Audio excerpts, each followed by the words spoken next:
बयड़ गोइठाला अंदगादा अड़ी कदा पुपी इदो बेलन बयड़ गोइठा इदो बेलन बयड़ गोइठाला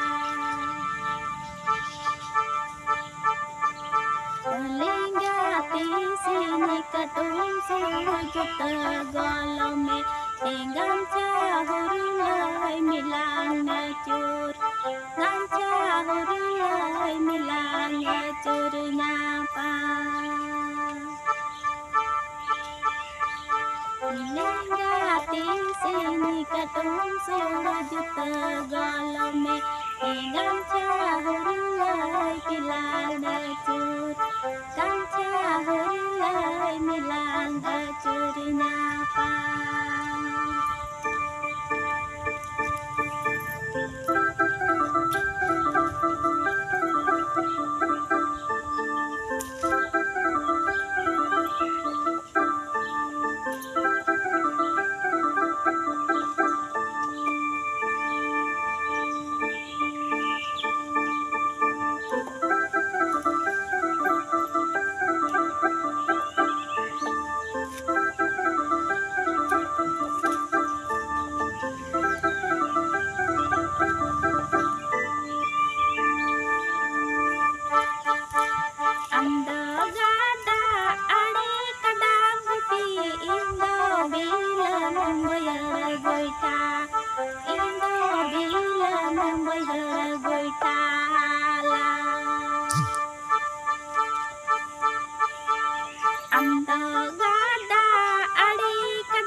katung sujud galam में gancha hurulai milang ngacur gancha hurulai milang ngacur nyapa lenggati sini katung sujud galam में gancha hurulai milang ngacur gancha hurulai milang ngacur nyapa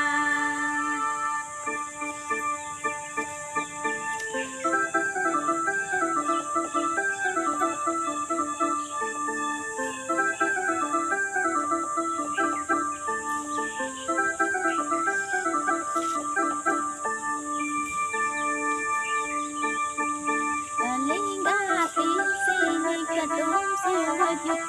galam में gancha hurulai milang ngacur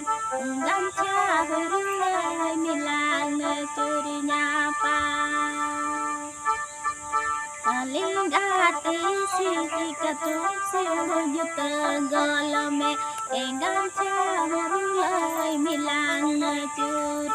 gancha hurulai milang ngacur nyapa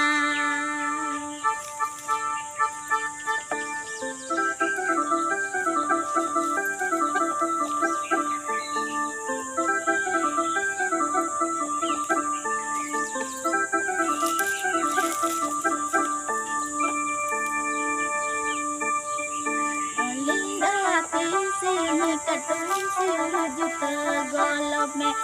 gancha hurulai milang ngacur gancha hurulai milang ngacur nyapa lenggati sini katung sujud galam में gancha hurulai milang ngacur gancha hurulai milang ngacur nyapa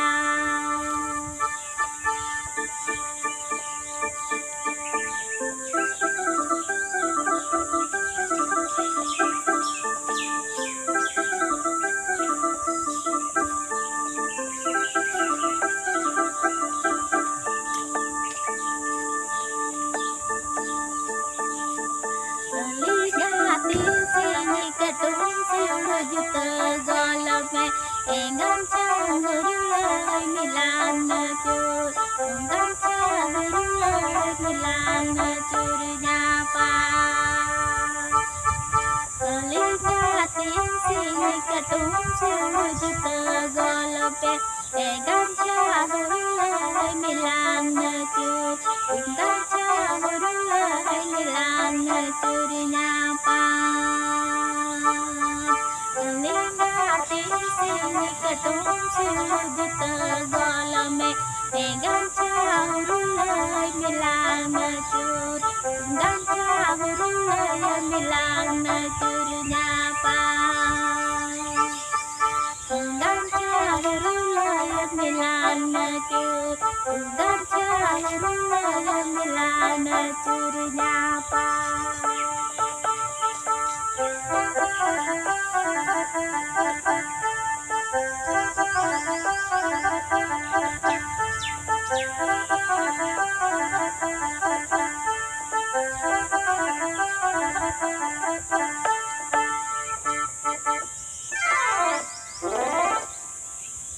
मा तबे गातेकु तिहिं अडी मौज नवा लेंगाती सी कटु सुयुर जुता गोल में गमछा हुरलई मिलांग अचुर ᱧᱟᱯᱟᱢ सेदाय दो नौका तहां कना नौका नेतार दो बदल लेना सेदाय दो कटु गोल गमछा हुरलई इशारा इन तेगी को बडाय कान तहना को चलक कान तहना नेतार दो बदल लेना नेतार दो चे हेलो